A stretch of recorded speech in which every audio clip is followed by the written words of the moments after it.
17 பண மோசடி மற்றும் வரி ஏய்ப்பு குற்றச்சாட்டுகளில் இருந்து முன்னாள் பிரதமர் நஜீப் ரசாக்கின் துணைவியார் ரோஸ்மா மன்சூரை விசாரணை இன்றி உயர்நீதிமன்றம் இன்று விடுவித்துள்ளது. அனைத்து குற்றச்சாட்டுகளையும் ரத்து செய்ய கோரி ரோஸ்மா தாக்கல் செய்த மனுவை ஏற்று உயர்நீதிமன்ற நீதிபதி கே முனியாண்டி இன்று இவ்வாறு தீர்ப்பளித்தார். 70,97,750 வெள்ளி பண மோசடி புரிந்ததாக ரோஸ்மா 12 குற்றச்சாட்டுகளை எதிர்கொண்டதோடு உள்நாட்டு வருவாய் வாரியத்திற்கு தனது வருமானத்தை அறிவிக்க தவறியதற்காக 5 குற்றச்சாட்டுகளை எதிர்கொண்டார். நேற்று செர்டாங்கில் உள்ள ஒரு பள்ளியில் மின்சாரம் தாக்கியதாக நம்பப்படும் 6வது ஆண்டு மாணவர் இறந்தார். இந்த சம்பவம் குறித்து மாலை 6:30 மணியளவில் தகவல் கிடைத்ததாக செர்டாங் மாவட்ட காவல்துறை தலைவர் உதவி ஆணையர் ஏ அன்பழகன் தெரிவித்தார். சம்பவம் தொடர்பிலான விசாரணைகள் தொடர்ந்து நடைபெற்று வருவதாக அவர் கூறினார். சம்பவத்திற்கான காரணத்தை கண்டறிய பாதிக்கப்பட்டவரின் பிரேத பரிசோதனை அறிக்கைக்காக போலீசார் காத்திருப்பதாகவும் இந்த வழக்கு திடீர் மரணம் என வகைப்படுத்தப்பட்டுள்ளதாகவும் ஏ அன்பழகன் தெரிவித்தார். மூவார் பக்ரியில் உள்ள தமான் ஸ்ரீ திரேவில் நேற்று ஆயுதம் ஏந்திய கொள்ளை சம்பவத்தில் ஈடுபட்ட இருவரை போலீசார் தேடி வருகின்றனர். சம்பந்தப்பட்ட சந்தேக நபர்கள் பாதிக்கப்பட்டவரின் ரோடுவா மைவியுடன் தப்பிச் சென்றதாக தெரிவிக்கப்பட்டுள்ளது. சிசிடிவி பதிவில் மர்ம நபர்கள் வீட்டிற்குள் நுழைந்து மதிப்புமிக்க பொருட்களை திருடுவது பதிவாகியுள்ளது. பாதிக்கப்பட்ட நபர் வீடு திரும்புவதை அவதானித்த சந்தேக நபர்கள் சுவரின் பின்னால் ஒளிந்து கொண்டு வீட்டை விட்டு வெளியேறியுள்ளனர். வீட்டுக்கு வெளியே ஏற்பட்ட கைகலப்பின் போது சந்தேக நபர்களால் தாக்கப்பட்டதில் குடும்பஸ்தர் ஒருவர் காயமடைந்ததாக தெரிவிக்கப்பட்டுள்ளது. குற்றவியல் சட்டத்தின் 395, 397 பிரிவின் கீழ் இவ்வழக்கு விசாரிக்கப்பட்டு வருவதாக மூவார் காவல்துறை தலைவர் ரைஸ் முக்லிஸ் அஸ்மான் அசீஸ் கூறினார். இந்நிலையில் இதுகுறித்து தகவல் தெரிந்தவர்கள் காவல்துறையில் தெரிவிக்கலாம் என்று கேட்டுக் கொள்ளப்பட்டுள்ளது.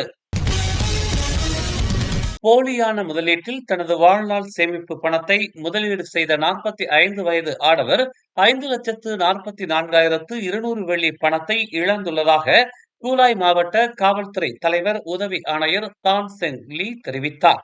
முதலீடு செய்த தொகையை விடவும் 2 மடங்கு லாபம் பெறலாம் என நம்பி முகநூல் மூலமாக கேப் மேக்ஸ் எனும் செயலியில் தனது பணத்தை செலுத்துவதாக எண்ணி 4 வெவ்வேறு வங்கிக் கணக்கிற்கு பண பரிமாற்றம் செய்துள்ளார்.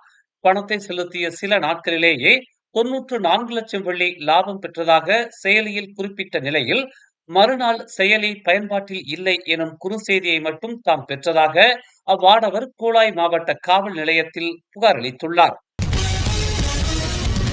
குவாமுசாங்கிலிருந்து லிப்பி செல்லும் சாலையில் நேற்று அதிகாலை 6:45 மணியளவில் ஏற்பட்ட விபத்தில் 22 வயது லிப்பிஸ் ஆசிரியர் பயிற்சி கல்லூரி மாணவர் உயிரிழந்தார். சாலையோரம் பழுதடைந்திருந்த தனது வாகனத்தின் பின் நின்று கொண்டிருந்த போது ட்ரெய்லர் லாரி மோதியதில் அவர் பலியானதாக முதற்கட்ட விசாரணையில் தெரிய வந்துள்ளது. மாணவரை மோதிய ட்ரெய்லர் லாரி கட்டுப்பாட்டை இழந்து மற்ற வாகனங்களையும் மோதியதாக நம்பப்படுகிறது. இந்த விபத்தில் 22 வயது மாணவர் சம்பவ இடத்திலேயே பலியானதாகவும் ஆக்சியா வாகனத்தில் இருந்த மற்றொருவர் படுகாயம் அடைந்ததாகவும் தெரிய வந்துள்ளது. சக மாணவரை படுகாயம் அடையும் அளவிற்கு பகடிவதை செய்ததாக நம்பப்படும் 12 பல்கலைக்கழக மாணவர்கள் கைது செய்யப்பட்டுள்ளனர். 20 முதல் 22 வயதுக்கு உட்பட்ட 12 மாணவர்களும் பொது பல்கலைக்கழகத்தைச் சேர்ந்த மாணவர்கள் என்று கொலத்ரங்கானு மாவட்ட காவல்துறை தலைவர் உதவி ஆணையர் வான் முகமது ஜாக்கி வான் முகமது இஸ்மாயில் தெரிவித்தார். பகடிவதையால் பாதிக்கப்பட்ட 20 வயது மாணவரின் தந்தை புகார் அளித்ததை அடுத்து மாணவர்கள் தங்கும் விடுதியில் இருந்த சம்பந்தப்பட்ட 12 மாணவர்களையும் போலீசார் கைது செய்ததாக அவர் கூறினார். மேலும் செய்திகளை தெரிந்து கொள்ள தமிழ் மலர் நாளிதழை பாருங்கள். எங்களோடு இணைந்திருக்க மலர் டிவியை பதிவு செய்து கொள்ளுங்கள். உறவுகள் மகிழ்ந்திட விருப்பம் மற்றும் பகிர்வு சேவையை சொடுக்குங்கள்.